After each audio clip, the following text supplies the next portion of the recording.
자, 이거를 우리가 이미 다 사실은 좀 배우신 거예요. 국립중앙박물관 가셨죠? 거기에서 뭘 봤냐면은 빗살무늬 톡이라는 걸 봤어요. 빗살무늬 톡이.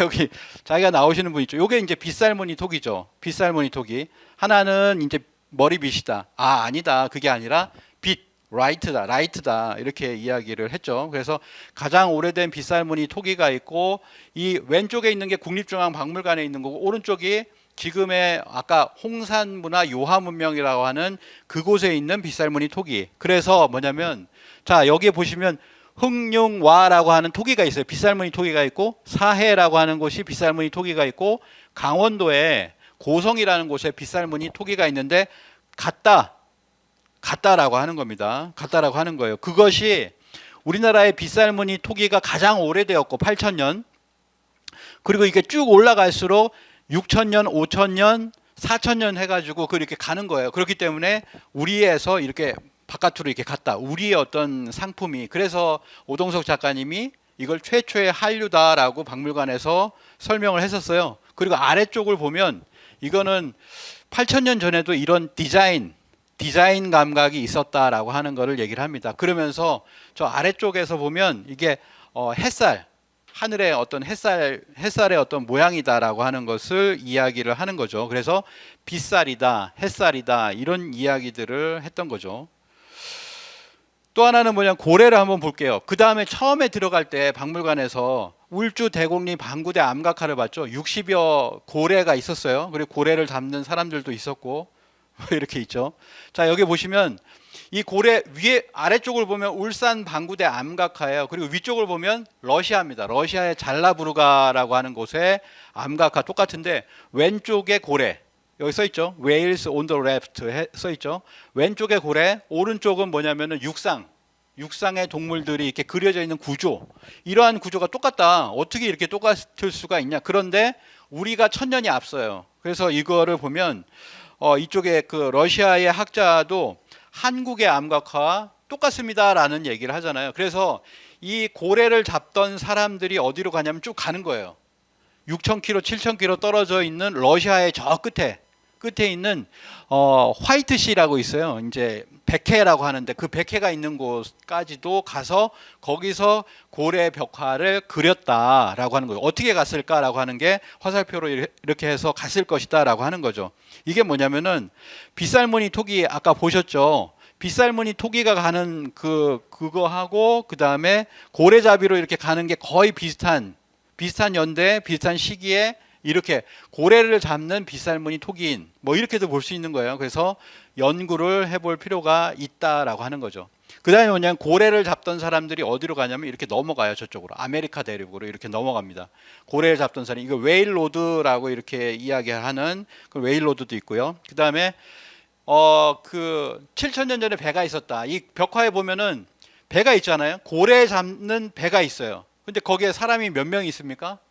세 보면 12명 정도가 있죠. 12명 정도가 타고 있고 이런 배가 7,000년 전에 있었다라고 하는 거죠. 그래서 안으로 국립중앙박물관 안으로 들어가 보니까 경남 창녕 비봉리 목선이라고 해서 8,000년 전에 배가 있더라라고 하는 거예요. 배를 보셨죠?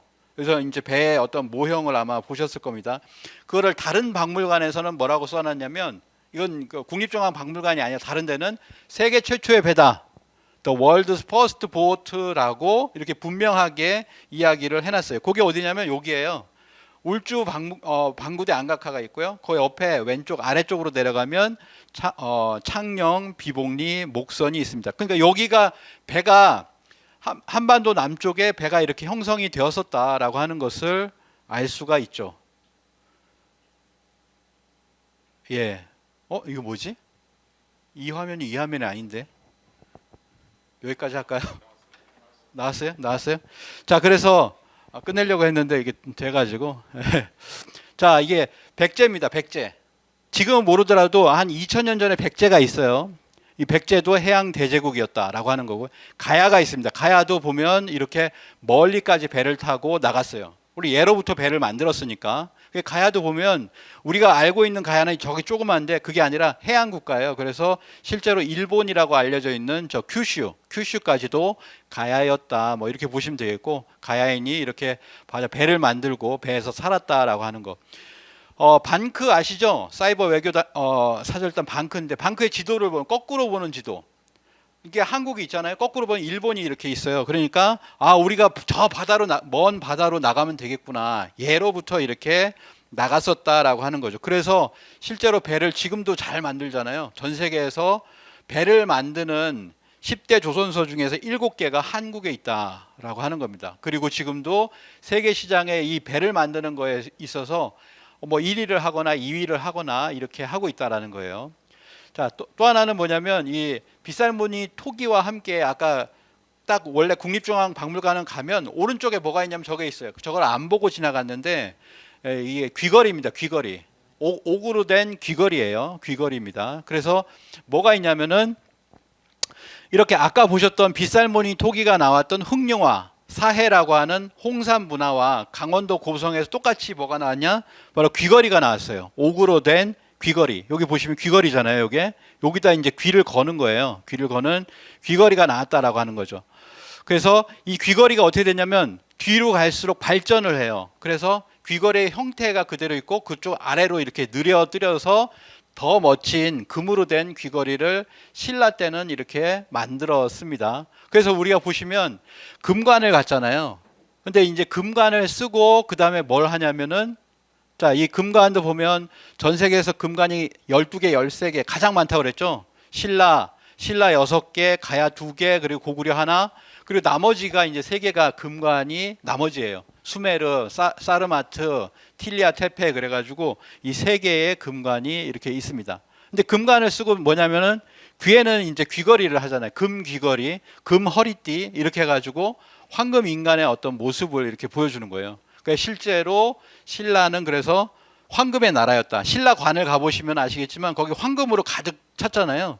자, 그것을 이렇게 보시면 될 것 같아요. 그래서 이 귀걸이를 보면 귀걸이가 있었던 흑룡화 사해와 고성, 그러니까 하나의 문화권이다. 동일한 어떤 문화의 영역이다라고 하는 걸 알 수가 있고, 빗살무늬 토기도 역시나 흑룡화 사해 고성, 그래서 똑같은 문화권이다. 하나의 똑같은 사람들이 살았다라고 하는 거죠.